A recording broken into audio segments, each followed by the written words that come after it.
Hello, everyone, and welcome to today's webinar, Increased Protein Coverage for High-Quality Peptides with a Streamlined, Scalable Sample Prep Workflow.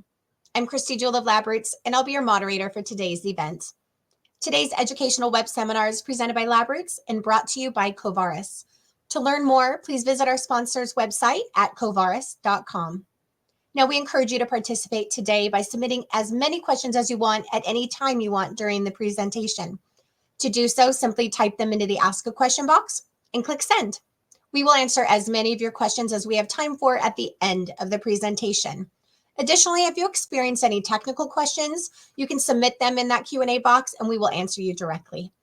I would now like to welcome our speakers, Moe Haines, Senior Research Associate, Broad Proteomics, Broad Institute of MIT and Harvard, and Deb Bhattacharyya, VP of Business Development, Emerging Markets at Covaris. For complete biographies on our speakers, visit the Biography tab at the top of your screen. Moe, Deb, welcome. So happy to have you. You may now begin your presentations.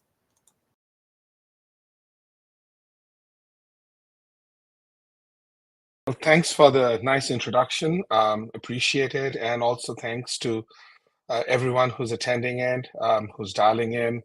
Feel free to drop your questions in. We always love to get questions. So the first part of today's talk, I'm going to talk about streamlined, scalable sample preparation workflow, especially focused on proteins, which is something that is gaining a lot of traction in the market. So without further ado, I'm just going to move on straight away into why we are focusing in the world of protein analysis. What are we doing? How does our technology actually is enabling better sample preparation?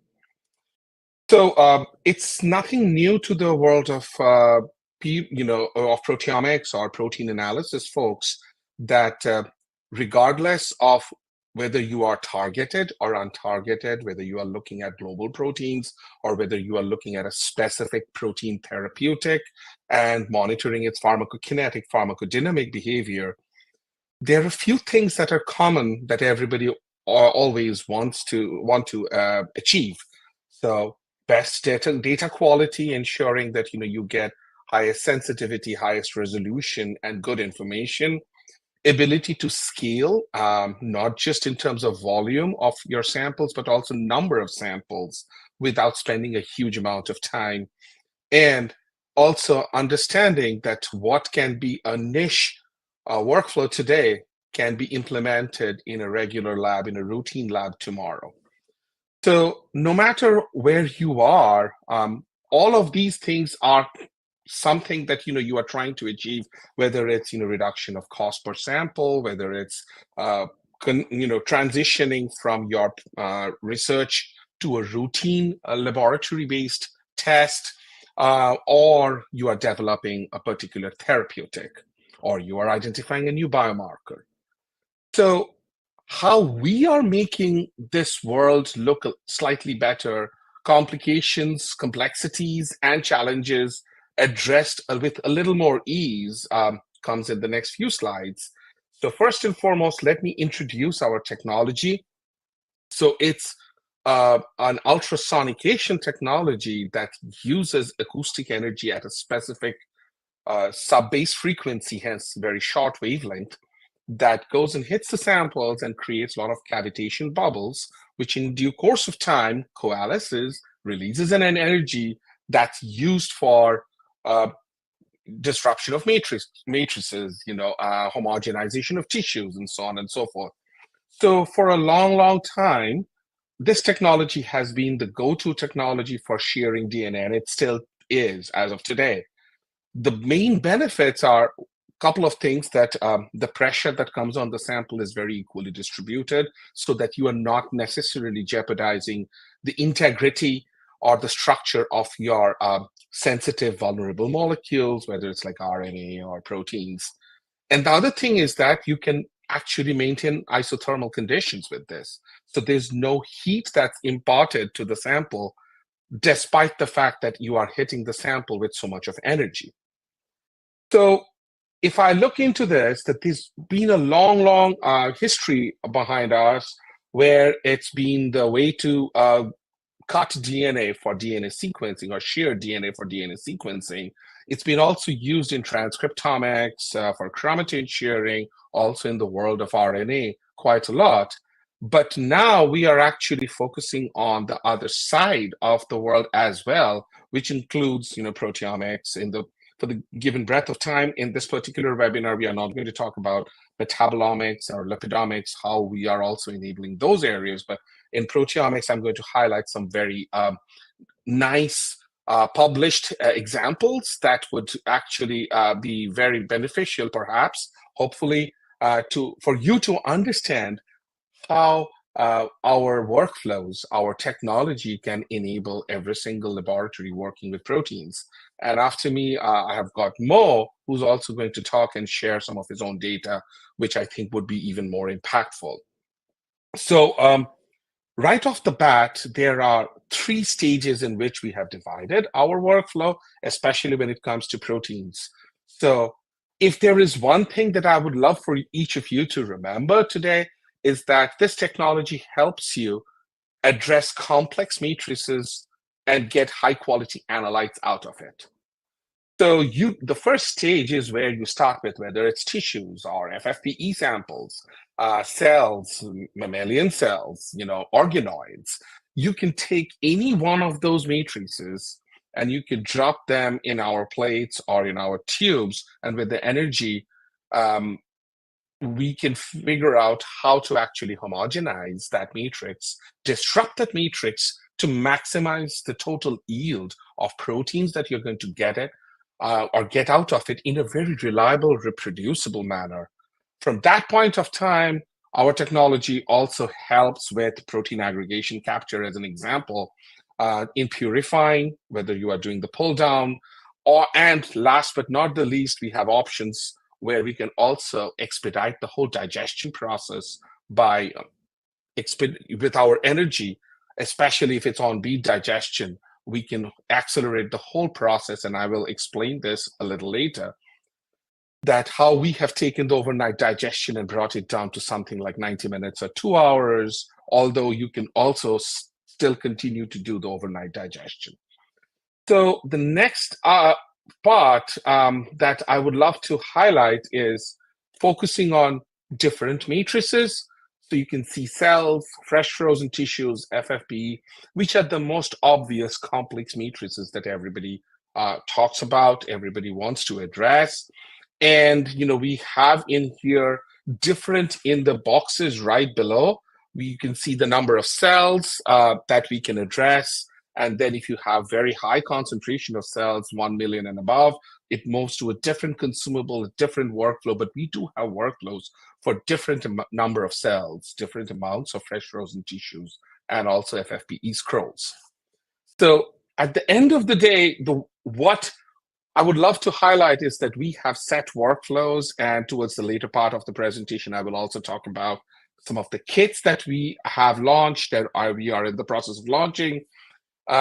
What we are trying to do over here also is making things in a very customizable, because no 2 proteins are same.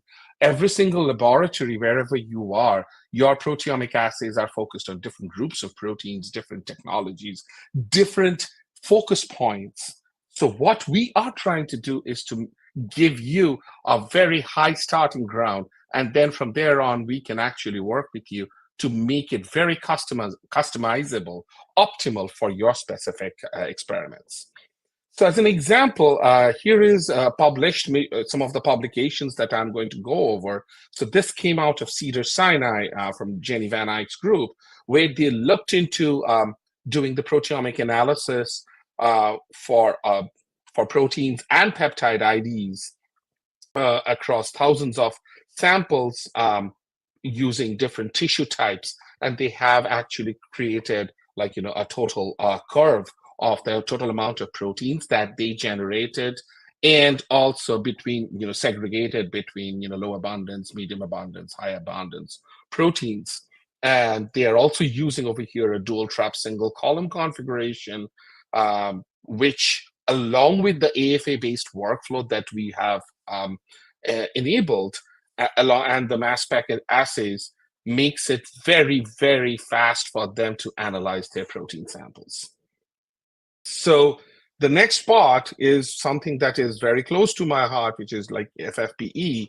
And I'll again get back to it a little later in the presentation, that this actually was a collaboration work that was with Matthias Mann's group, and they focused on extracting samples or extracting proteins from FFPE samples, and then automating the whole workflow where they extracted with our technology proteins across different types of matrices, which looked into pig liver, heart, muscle, and also compared with HeLa cells, and also showed remarkable high reproducibility when it comes to its peptide depth as well. So moving on, some of the things that I have already mentioned is that we have certain process of using this particular energy in expediting the whole workflow. And this is a classic example where we have a workflow that we have developed and we've published as well, where we took the whole TMT workflow and brought it down to something around 6 hours, but enabled by the AFA technology. So essentially, most of your reagents and workflows continue to be what it is today, and enabled by the whole AFA-based workflow, we expedite the whole process, which gives you that the luxury of completing your whole workflow within 6 hours. So again, going back to FFPE, so for most of you who are working with FFPE or considering to work with FFPE, you all know that the first critical junction of FFPE or handling FFPE samples is deparaffinization. And mostly it's done with harsh chemicals like xylene, hexane in some cases, which is not only a little bit tedious and dangerous, if not to work with, but it also is kind of counterproductive when you are talking about expediting the whole workflow, when you're talking about scaling up, when you're talking about increasing your throughput. So post deparaffinization, especially with harsh chemicals, most of the times your tissue is degraded enough, so the total amount of protein yield takes a huge hit, and hence, especially if you're focused on the trace abundant proteins and monitoring it by peptides, you often find yourself that you are not getting enough sensitivity out of it. So the next few slides will talk about how we are actually addressing this. So first and foremost, this is the only technology, to the best of my knowledge, where our AFA technology and our workflow is the only one that can actually go and deparaffinize FFPE samples without any harsh chemicals. So you could potentially automate the whole workflow. And as I say it, we actually have been automating on the genomic side, resulting in total nucleic acids, so both DNA and RNA coming out at the same time from one single scroll of FFPE. So it's the same approach to start with deparaffinization of a single scroll. So we start with a 10 micron scroll of FFPE, and then we deparaffinize it, followed by extraction of proteins from it, and then the standard process of purification, followed by digestion. So it becomes very beneficial is when you're trying to scale up, you really don't want to spend 24 hours, 28 hours in processing samples or a plate full of samples. So this publication came out of Mayo Clinic last year. It was once again a collaborative work between us and Mayo Clinic, where they didn't really work with FFPE scrolls. They worked with LCM or laser capture microdissected samples. And what they really do is basically looking at the FFPE samples and putting it in the LCM, sorting it out in terms of using the LCM device. And so and then once you have those, there is no deparaffinization needed, because our energy actually completely start from Deb, we're gonna I'm so sorry, we're gonna interrupt you. For some reason we lost your audio a little bit. And it Okay, just got a which little slide was it? slide. If we can start over on slide 11. Yeah, Deb, it like glitched out and you were like spotty for a while around like the 12:40 recording.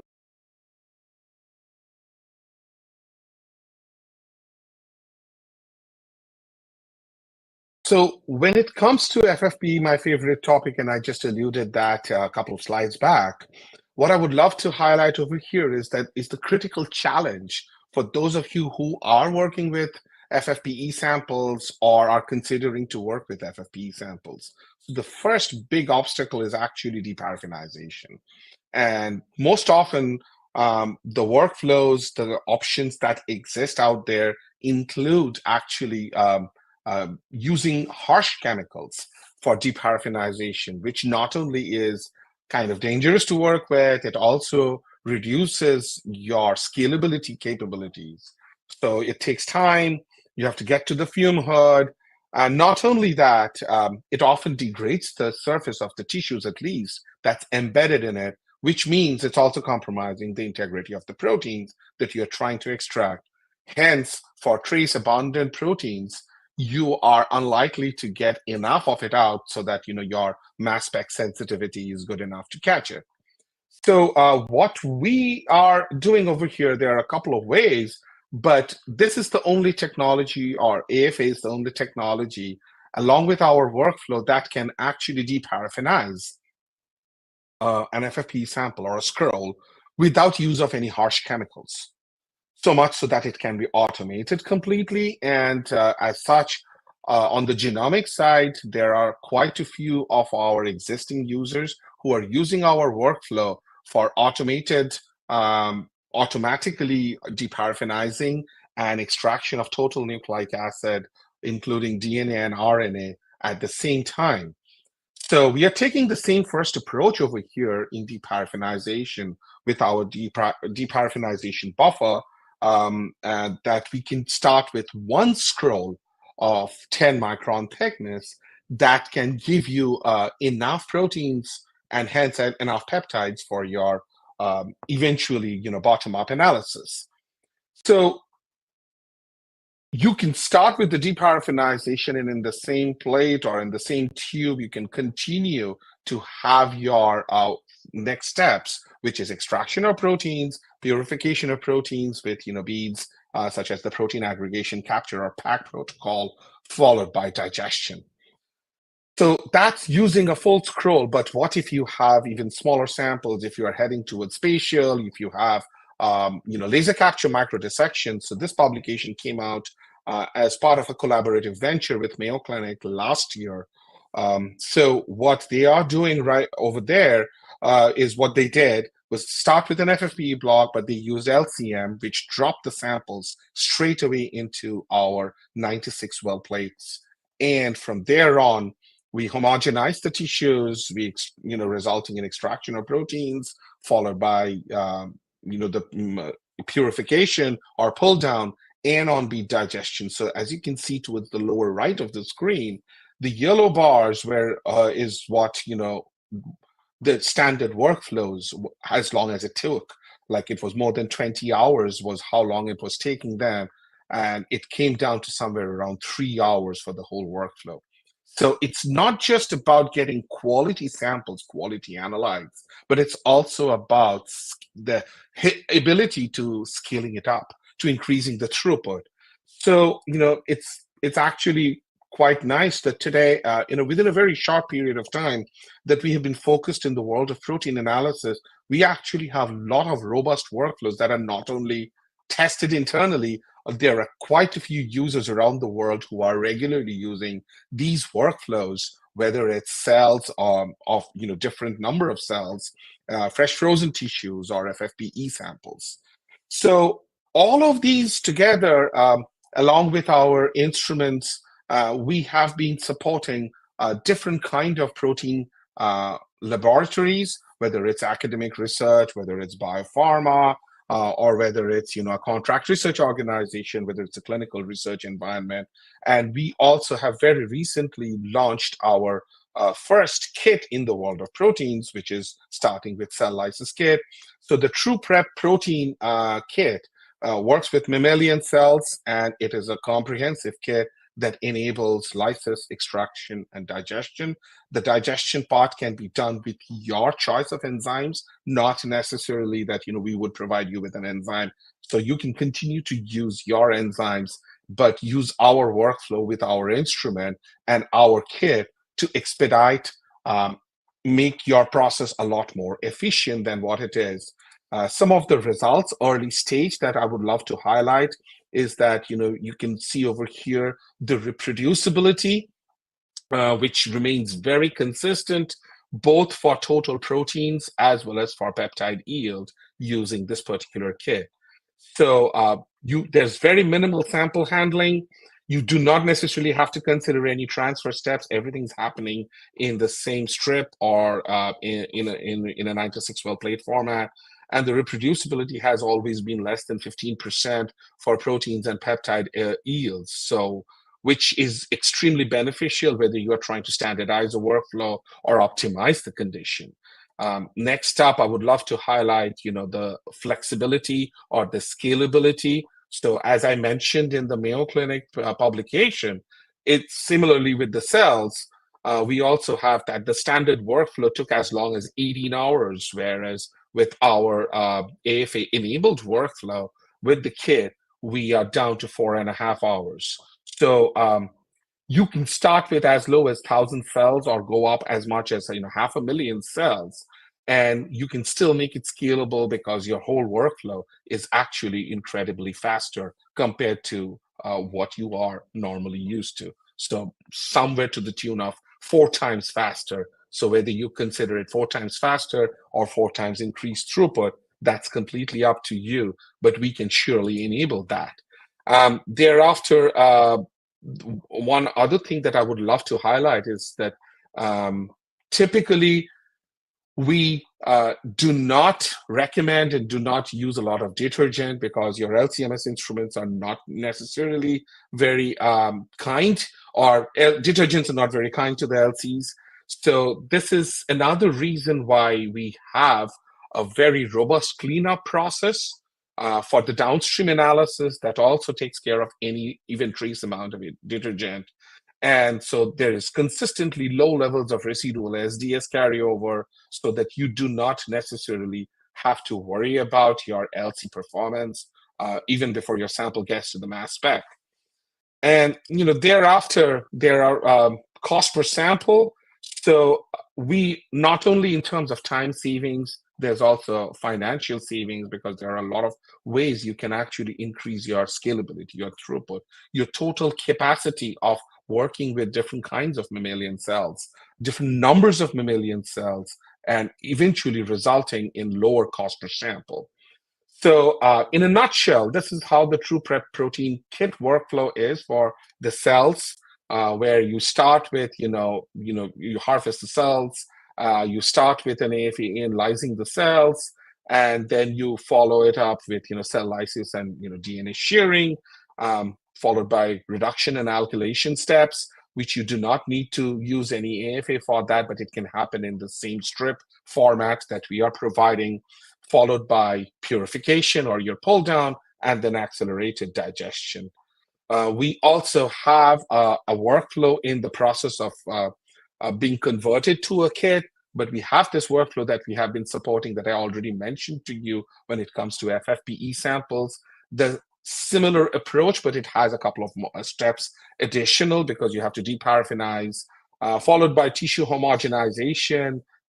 Then you have to do the whole reduction alkylation, followed by purification with the PAC protocol, and then the digestion. So all of these things are in the bag. We have, as I mentioned, there are 3 distinct stages that we have focused on in a protein sample prep capability. So from extraction to purification to digestion, our AFA class-leading technology, along with our workflows for proteins, and in certain cases supported by our kits, can enable not only maximizing the total protein yield and peptide conversion or peptide depth from your perspective, but also doing so in a very reliable, reproducible format so that you can be rest assured that you didn't do anything wrong in your sample preparation. And you can focus on where you need to focus on, which is analyzing the LC-MS data. And that too, you can do the whole sample preparation faster than ever before. What you've been doing until now, overnight digestion can be avoided if you would love to do so. So to summarize everything before I pass on the baton to Mo, is that if there's one thing, once again, I would love for each of you to remember from my talk today, is that complex samples to high quality analytes. This is where our technology becomes extremely beneficial, extremely helpful, a big enabler to every single laboratory. Thereafter, the protein analysis workflows, whether you're talking about extraction of proteins from complex matrices, to purification of proteins, to expedited digestion should you need that, all of those steps can be easily enabled in a customizable workflow format, depending on what proteins you are going after, what is your sample type that you're starting with, your nature of your matrix, whether it's fresh frozen tissue or FFPE or cells or organoids, and what type of proteins that you are primarily focusing on. The True Prep protein kit, I talked about the cells. There would be something on the FFPE side also soon that you would be hearing about. All of these things are enabled or are designed to create a streamlined process in your laboratory, which you can further customize to cater to your specific needs.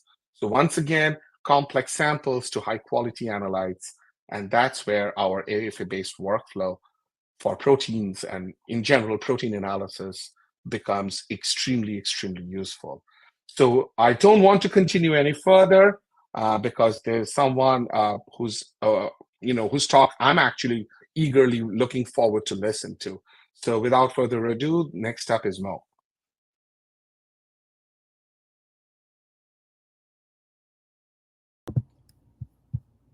Thanks, Deb, for the introduction. I'm very excited today to show our new FFPE workflow that we've incorporated Covaris into this workflow to process FFPE tissue and to go over all the details in a systematic way. Just a little bit about the proteomics group at the Broad Institute before I get started. We do a lot of protein-protein interactions evaluations. We're interested in what proteins are interacting together, what signaling pathways are being activated. And we're also looking into the PTM landscape. We're mostly interested in ubiquitination. We're interested in phosphorylation, acetylation, and even glycosylation. Another thing that we're also interested in at the Broad Institute is the multiomic and proteogenomic analyses of different disease states. And we do HDX mass spectrometry, cross-linking mass spectrometry to understand more about protein dynamics and drug interaction.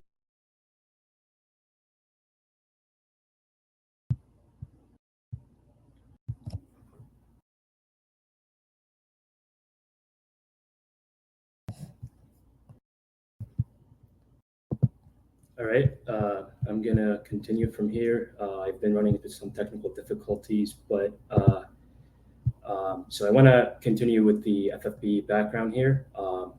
Just wanna discuss a little bit about the importance of these blocks, given that they come from diverse backgrounds. Given that right after excision, tissue gets removed and it's already, it gets re-embedded in formalin. And the idea is that this formalin will penetrate and diffuse into the tissue. And then the result would be tissue that would exclude water, and then it gets transferred into a paraffin wax. And it gets embedded in this wax block, which would look similar to the slide, which is shown in the slide here on the bottom left side. And then this is a very cost-effective way of storing tissue, given that you can keep these blocks at room temperature and you no longer need to flash freeze your tissue. And the advantage of these is it's been the standard for a long time. So there's hundreds of thousands of these blocks.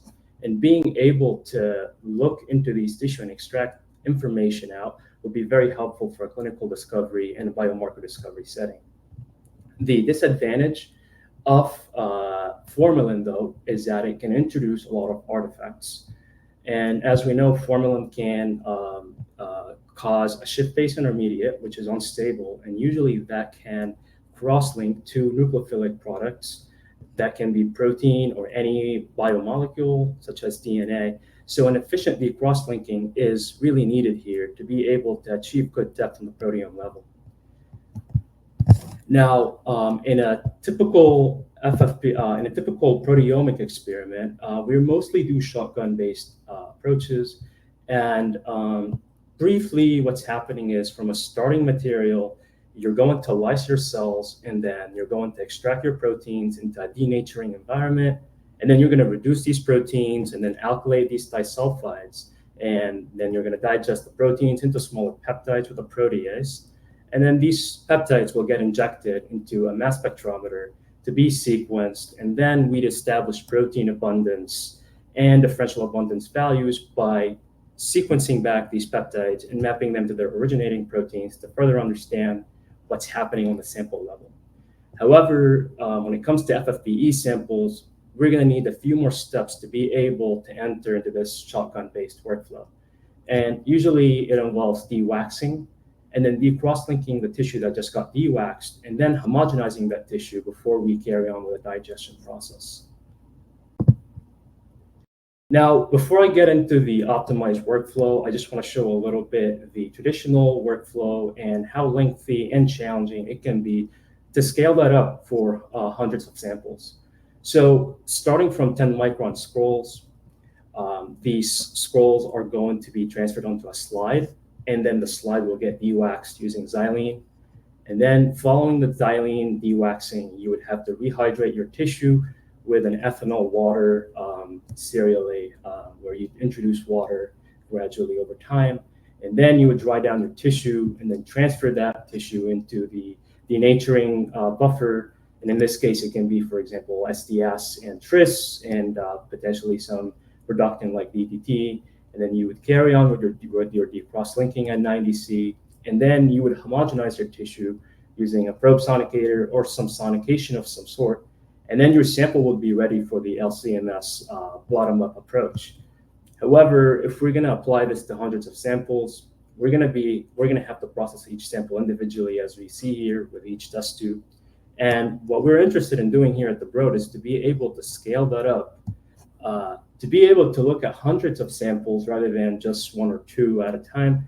So we need some workflow that's capable of handling that in a high throughput manner. So that's where the Covaris comes in and really simplifies the process. In the first experiment, what we've worked with was 10 micron scrolls, and we decided to use colorectal and breast cancer blocks that are 20-year-old. And these scrolls were 10 micron in thickness, and then they were transferred into a Covaris plate. And then the Covaris plate gets filled with a tissue lysis buffer. And then to carry on with the dewaxing, we would just use the Covaris ultrasonicator and the AFA technology. And following that, we do the cross-linking in a thermal cycler in the same plate, in the same buffer, by heating up the plate at 90C for almost an hour and a half. And then we do one more round of ultrasonication just to homogenize the tissue in the Covaris ultrasonicator. Now, what we've done in the first session of the experiment was to evaluate the sonication conditions, which I will get into in the next slide. But also we were interested in the best way how we can process these samples in a bottom-up workflow. So we've looked into two different digestion settings. One would be the S-trap, and the other was the sp3 beads. In the S-trap process, all you're doing is you're going to load your protein that's acidified in a suspension format on a glass surface. And this usually comes in a 96 well format. And then you would clean up your sample by precipitating the protein on the glass surface, and all the contaminants would wash off. While in the sp3 beads, you're just using magnetic bead chemistry, where you're capturing protein in an unbiased way on the beads and precipitating them, and then you'd wash off the contaminants. Now, following the cleanup with each mechanism, you can we've done the digestion with both strategies, and then we've done some optimization on our end to get some automated liquid handling, such as the Opentrons OT2 here, just to facilitate some of that manual pipetting and labor, just to speed up and be more reproducible in our preparations. When it comes to the analysis, we are very invested in label-free approaches to speed up and to achieve scalability in our analysis. So an easy way to clean up our samples was stage-dip desalting. So right after stage-dipping our samples, the samples get injected onto the mass spectrometer. And in this case, we're using the Explorers 480, which is one of the most common instruments in proteomic labs. And then data analysis was done in FracPipe using MS Fragger DIA mode. And then we use Dara to run a lot of our searches, because we can run a lot of these database software on the cloud natively, which will enhance scalability and speed up data generation. Now, I want to talk a little bit about the results from the first experiment using full scrolls. When we did the evaluation on the sonication conditions, we looked into two things. First was a duty factor, which is shown as DF here. The standard is usually 25%, but we've also tested 50% as well. And that represents the active sonication time in each cycle. And then the other thing that we've tested was the tissue lysis buffer amount, which is 100 microliter and 150 microliter buffer. And based on the results from both breast and colorectal cancer, we do see that in the green ball right here that coupling both the 50% duty factor with 150 microliter of lysis buffer is optimal to get the best amount of protein that's extracted from each scroll. Now we will transition to look at the peptide recovery from all the sample preparation strategies. So we've looked into the S-trap and the sp3 beads. However, with the S-trap, it is recommended that you load your sample in a buffer that contains at least 5% SDS. However, the Covaris buffer is almost right under 2% SDS. So we decided to spike in some extra SDS to make up for that 5% requirement to see if it's really needed or not for these samples. And when we look at the breast cancer and the colorectal cancer, based on the yellow and blue bars, we really don't see much of a difference. So we decided to not spike in the extra SDS, and that would save us also one less step in our workflow. But also when we look at the sp3, we see similar numbers across the breast cancer group. However, when we look at the colorectal cancer group, we do see that the highest amount of peptide was obtained with the S-trap without any additional SDS. And now when we look at protein identifications, we're seeing almost 7,000 uniquely identified proteins from each individual sample. And that is really good for samples that are 20 years old and for an FFPE workflow that's much faster than a xylene-based workflow. Some extra stats that we look into when we design our experiments are the peptide depth from each experiment. And across the board, we're seeing almost 40,000 peptides. 40,000 peptides from regardless of the sample preparation method that was used. And then the other thing that we've looked into was the total TIC or total ion chromatogram that was quantified from each experiment. When we look at the S-trap, we see slightly better reproducibility than the sp3, but across the whole experiments, we do see good reproducibility among all samples. Now, the other metric that we also are interested in is the miscleavage rate by each method. We do see that everything is under 20%, which is really good for such samples. The next thing that we wanted to evaluate was the how does this platform behave in a tumor-enriched experiment. As we know that many biomarker discovery teams would be more interested in enriching tumor-rich areas rather than focusing across the whole scroll. So what we've done here is some pathology-driven macro dissection. And starting from 10 micron scrolls, tumor-rich areas were macro dissected. And we've decided here to use also breast cancer and colorectal cancer groups, 2 by 2. And then the question that we had in mind was that macro dissection can be a lengthy process. So we're kind of interested in seeing how would the storage of tumor sections be in the Covaris plate. It's more convenient and practical to transfer your sections into a buffer rather than transferring it into an empty well, just due to static problems. So we decided to use 4 replicates, where we split 2 replicates from each block into wells that had tissue lysis buffer and wells without tissue lysis buffer. And the idea is to freeze the Covaris plate with the sections in them until the time of analysis. And that would be kept at -80°C. And then we proceed with our workflow, which is the S-trap and the open-trans sample preparation. And then we do the stage-tipped salting, and we follow that up with the data analysis using data independent acquisition, or DIA, on the Explorers 480. Now, when we look at the amount of proteins that was extracted from each plate, we do see that when we had tissue lysis buffer, we're seeing similar numbers to tissue that was kept without. So we've decided to keep the tissue lysis buffer in the Covaris plate when we're storing our tissue, as it's just more convenient and less static to deal with. And that was seen across the 4 groups of breast cancer and colorectal cancer.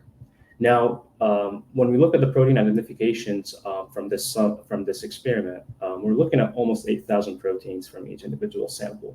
And that is also at 40 to 50,000 peptides from each sample, which is really good. And that basically proves that macrodissecting and going for tumor-rich sections is not going to compromise depth compared to full scroll analysis. One more measure that we look into to look at reproducibility among the 4 different replicates was to look at the protein abundance coefficients of variations. So what I'm showing right here is a violent plot for the 4 different blocks, and the median of all protein abundances and their CVs is under 0.2, and that gives us confidence in the reproducibility throughout the macrodissection process, but also in our sample preparation techniques. And one more important question we had in mind was about the deep cross-linking efficiency, as we know that formalin can introduce a lot of artifacts. And one way to do this was to create a pooled sample of breast cancer and colorectal cancer peptides, where we fractionated that sample into 5 different samples. And these samples will get injected onto an LC-MS system and analyzed with data-dependent acquisition, where each peptide would get sequenced on its own. And that would allow us to do an open search on these peptide spectral matches that we've obtained from all of these fractions.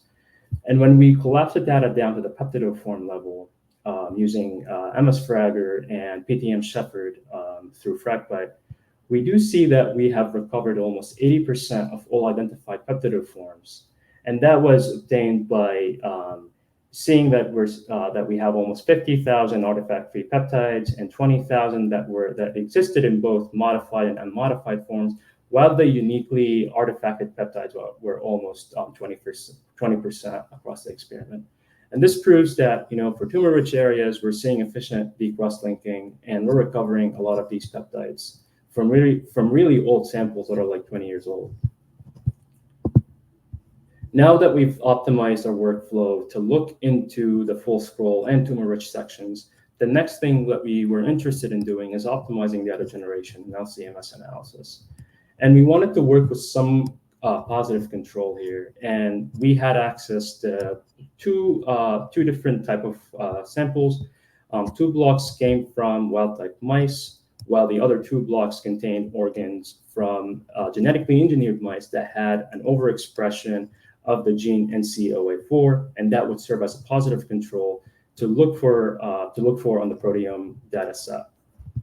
And then we would process these 4 blocks into 4 different replicates, and then they were digested with our optimized workflow.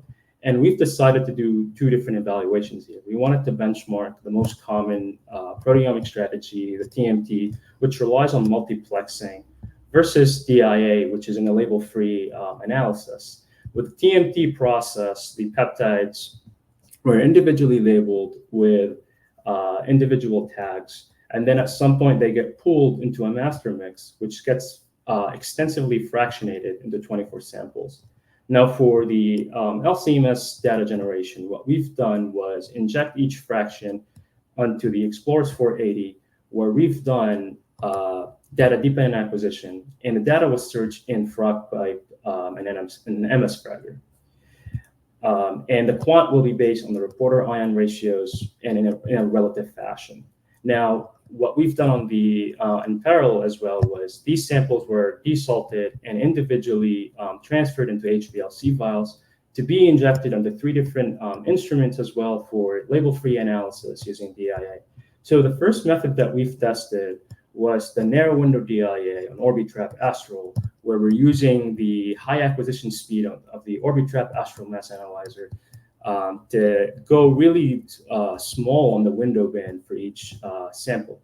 Now, the other instrument that we've evaluated was the timsTOF Ph.D, where we can leverage the ion mobility, and that would allow us to run DIA passive injections on each sample.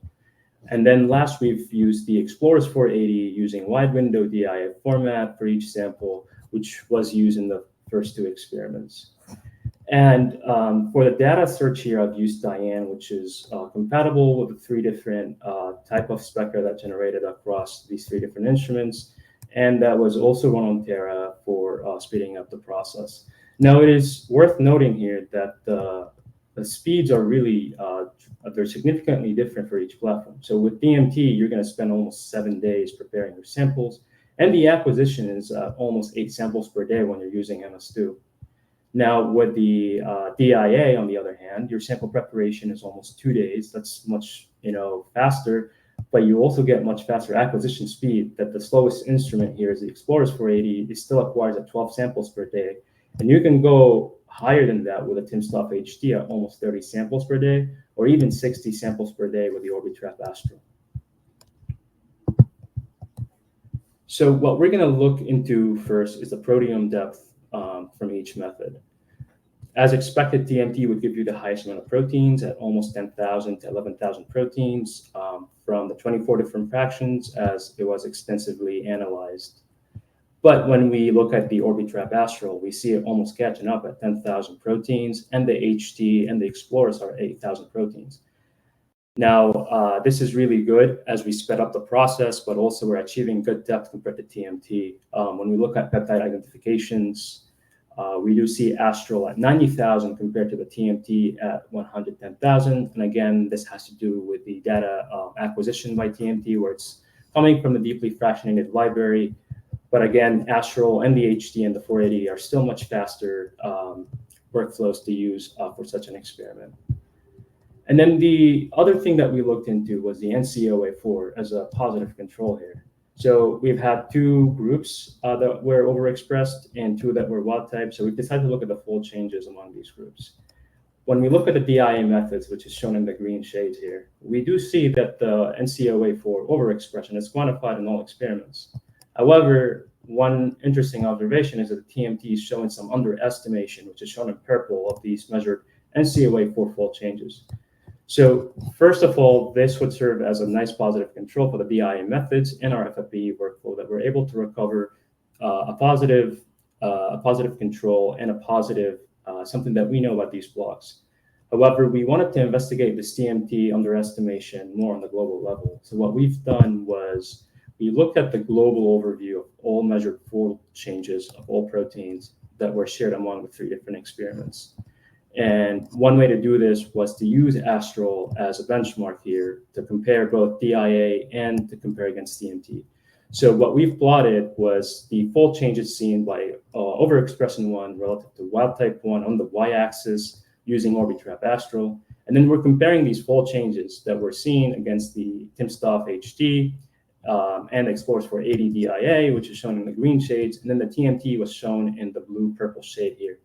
It is the first thing that you can look into is the Pearson correlation, as we see strong correlations of 0.9 across both DIA methods. But we do see the TMT slightly lagging on that correlation. But we can see that there's some form of protein fold underestimation globally in the experiment. And one way to explain this is that we're using LC-MS2 for data acquisition.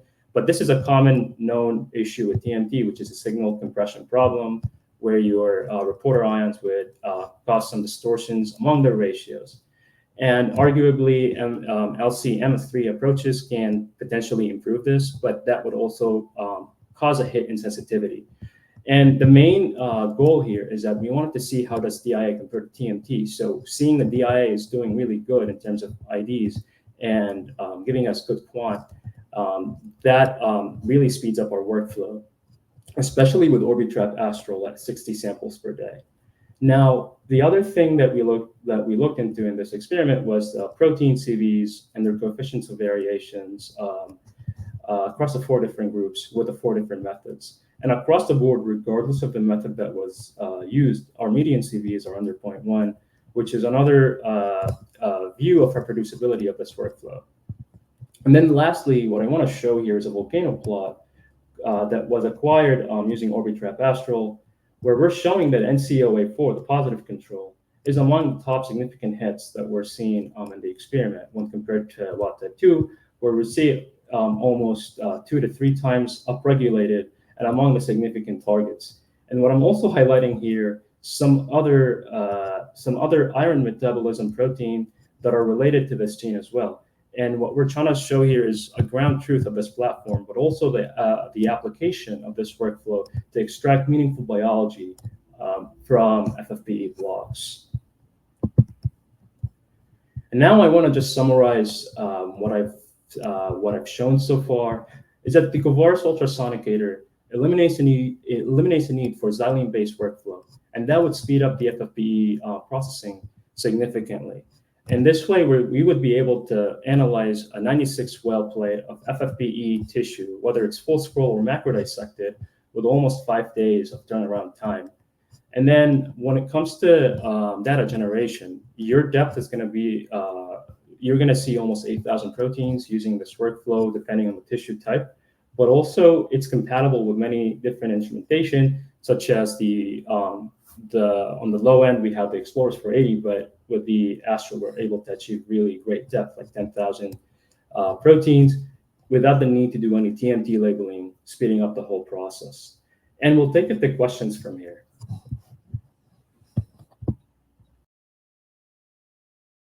Mo, thank you so much for that great presentation. And Deb, you too.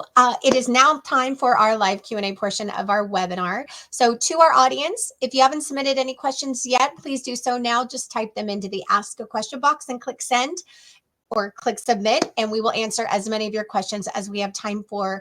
Mo, Deb, we have quite a few questions already coming in. So I'm just going to dive in. And Mo, let's start with you. This question is 2 parts. How was the optimization process and working with Covaris to determine the ideal duty factor and volume settings for your FFPE workflow? And can you please describe what the optimization process was like? So, Covaris has provided us with standard protocols where we've evaluated our tissue and we've tried these first. However, we were in direct communication with the Covaris team, and the way to optimize the amount of protein that was extracted from each sample was in tandem with our communication with Covaris. What we've done was looking at the duty factor and the volume settings, as we did not see complete homogenization of FFPE scrolls, and that is expected given that tissue can be different and blocks can be of different dimensions.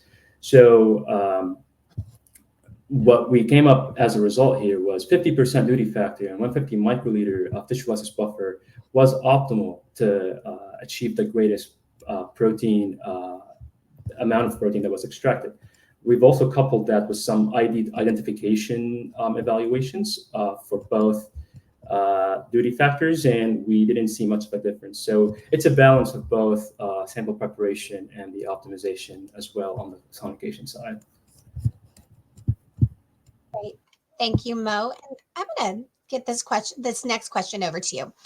You mentioned scalability as one of the benefits when using Covaris. Have you thought about taking that further and automating your FFPE workflow? Yes. So for now, we're using we do some semi-automation by relying on the Opentron's automated liquid handling. And for many people that are involved in label-free analysis, and especially with tissue of such background, it is challenging to do a lot of manual pipetting in a 96-well format, especially if you have to deal with different volumes. So what we do is the Opentron helps us significantly by using custom CSV input files where we would assign what volume is going into each well. Now, the other thing that we also do is we use the plate-based S-trap so that we can speed up the digestion and we'd be able to get away with multi-channels. However, I don't see, I mean, I can see that this workflow can be fully automated if it needs to go down to that path with both Covaris and some robotics on the side. And Mo, I'm going to throw another one at you. This one has a few parts as well. How do you think Covaris workflow compares to the traditional FFPE extraction methods? Is it easy to follow? Does it require a lot of training? And were results consistent end to end from end user to end user? Absolutely. The traditional workflow relies on xylene, so that's already a toxic chemical to work with. But also, it's much more manual work compared to what we're doing now. Being able to process and transfer tissues, they're transferring tissue right into the plate is really helpful here. And for anyone who's macro dissecting, it's much easier to just take the regions of interest and then transfer that into a wet environment, which is the Covaris lysis buffer. And then right after the process is complete, you would just seal that plate and store it at ADC. You've eliminated days of work by just using the Covaris setup rather than doing the dewaxing and homogenization of each sample individually. Thank you, Mo. Deb, I'm going to jump over to you. Can your workflow also be used for intact protein purification? Yeah, that's a good question. And the answer is yes. Ideally speaking, if the protein is not necessarily cross-linked into a certain matrix, you can potentially use the technology for unhooking or extracting the proteins, and depending on the buffer of choice, you can actually put it in a non-denaturing buffer so that you can ensure it's native, if not intact structure. If it is in a matrix like FFPE, where it's cross-linked, when you decross-link it, it's more than likely that you are not going to retain its native structure. But if you're talking about intact proteins, yes, only the buffer section will have to be different necessarily, and you do not continue forward with the whole workflow of purification and digestion. Thanks, Deb. Now let's talk about kits. Can the kit components or methods be optimized to accommodate higher starting amount of type of protein? So these kits that I showed in my presentation will not necessarily accommodate something that is significantly different or higher, but we do have workflows. I also showed one particular slide that talked about same type of matrix, but different numbers of cells or different amounts of fresh frozen tissues. So we can address different input amounts with different workflows. The kits per se ask for a range, like our cells talk about anywhere between 1,000 to 500,000 cells. If somebody's talking about doing 2 million cells, it's probably going to go to a different workflow, which we can also support. Great. Now, Deb, we have a few questions similar to this, and we have some attendees considering several kits and workflows that exist for protein purification. Where and how does your AFA-enabled workflow work better? Yeah, I mean, that's a very overview kind of an answer that I can think of. That, to begin with, most of the extraction protocols that are there, and most data also testify to that most of the extraction protocols focus on getting proteins out without paying attention to, it's like a one size that fits all kind of an approach. So it doesn't necessarily say that, oh, I don't need to hit it with this much of power if I'm trying to lyse cells versus if I have an FFPE sample, or versus I have a skin tissue. So that's where the ability of controlling the power, which you get when you're operating with an AFA technology, and then the whole workflow gives you better, specific, optimal functioning capabilities to extract as much as you can of the proteins, followed by the one plate capability where you can actually do the whole workflow of protein extraction, purification, and digestion in the same plate, and the expedited features. Those are all unique capabilities and unique benefits which you're enjoying from a non-invasive energy. Thank you, Deb. Now, is the kit suitable to digest peptides and or proteins without changing the chirality of the amino acids? Is the kit suitable to digest peptides without changing the chirality of? We have not necessarily tried or tested it because essentially it's looking at protein digestion. So it cleaves using the very standard enzymes. So if you are looking at the same lysine arginine residues that trypsin would go after, I would say it wouldn't necessarily cause any significant changes to the chirality. We haven't really gone into the depths of looking into small peptides and digesting them using this because that is not necessarily what most people do. Yeah, we're past our time, but I want to squeeze in a few more questions. So, how does AFA enable digestion, ensure better reliability of digestion?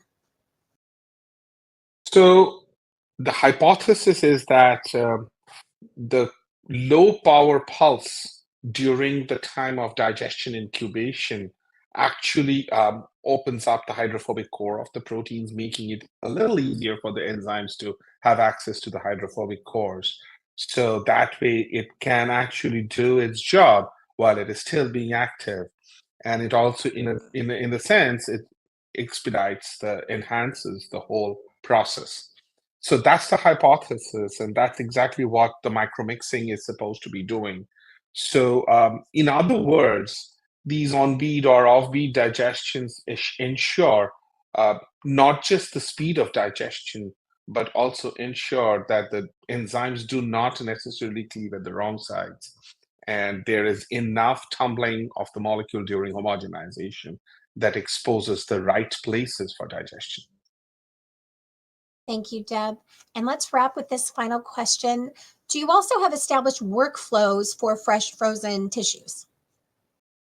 Yes, we do have workflows for fresh frozen tissue. One of the slides in my presentation actually showed that.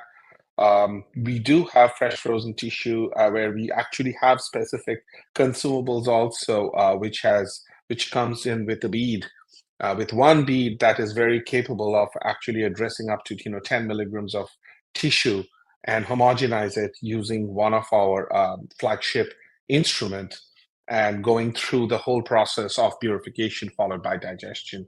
So we do not necessarily have a kit for fresh frozen tissues, but we do have workflows that work for multiple different types of tissues. Thank you, Deb, Mo, for this great Q&A. I do want to thank you both for your time today and for your important contributions. Do either of you have any final comments for our audience? I hope everybody enjoyed the talks, and I particularly enjoyed listening to Mo. So it was very insightful, lots of amazing data. So I hope everybody also enjoyed the talks and also have a few thoughts to take back with them as to when they face the next complex matrix and they are trying to get proteins and peptides out of it, that they would think about, innovative, creative ways by which they can maximize efficiency and throughput. Yeah, and I'll add to that. I mean, it's really exciting to see that we're able to process FFPE tissue in such a high throughput fashion. We're really excited to see what biology we're going to uncover out of this workflow. And please reach out if there's any questions. Gentlemen, thank you both so much again. We also want to thank LabRoots and our sponsor, Covaris, for underwriting today's educational webcast. Now, before we go, I do want to thank our audience also for joining us today and their interesting questions. We had quite a few questions that we weren't able to answer due to time constraints. So those questions, additionally, along with the on-demand questions, they will be answered via the contact information you provided at the time of registration. Today's webcast can be viewed on demand, and LabRoots will alert you via email when it's available for replay. We encourage you to share that email with your colleagues who may have missed today's live event. To all our friends out there, thank you for joining us. Have a great day, everyone. Bye-bye. Thank you.